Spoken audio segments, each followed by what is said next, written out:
The first quarter of 2025 brought significant challenges to U.S. equity markets, marked by heightened volatility and sharp declines across major indices. The S&P 500 fell 4.6%, its biggest quarterly drop since Q3 2022. The Nasdaq composite took a heavier hit, plunging 10.4%, reflecting intense pressure on tech stocks. Meanwhile, the Dow Jones slipped 1.3%, signaling broader market concerns. A key driver of this volatility was trade policy uncertainty. The Trump administration imposed new tariffs on aluminum, steel, automobiles, and a wide range of Chinese imports, fueling fears of a global trade war. This, combined with earnings outlook revisions, weighed heavily on investor sentiment.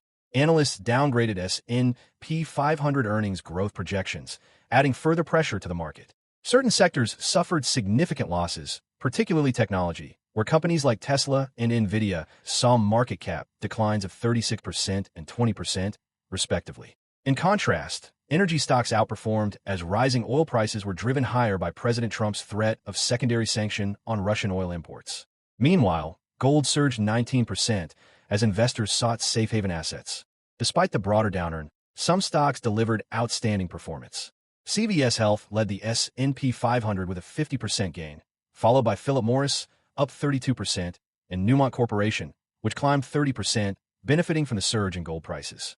On the global stage, markets outside the U.S. generally outperformed, with Hong Kong leading at 15.3% gains. However, Japan struggled, posting a 10.7% decline, slightly worse than the Nasdaq.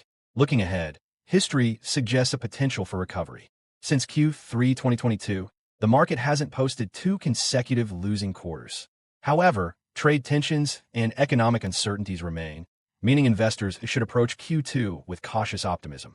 Q1 2025 highlighted the complexity of navigating markets in a volatile geopolitical landscape. While some sectors showed resilience, strategic vigilance will be key for investors moving forward.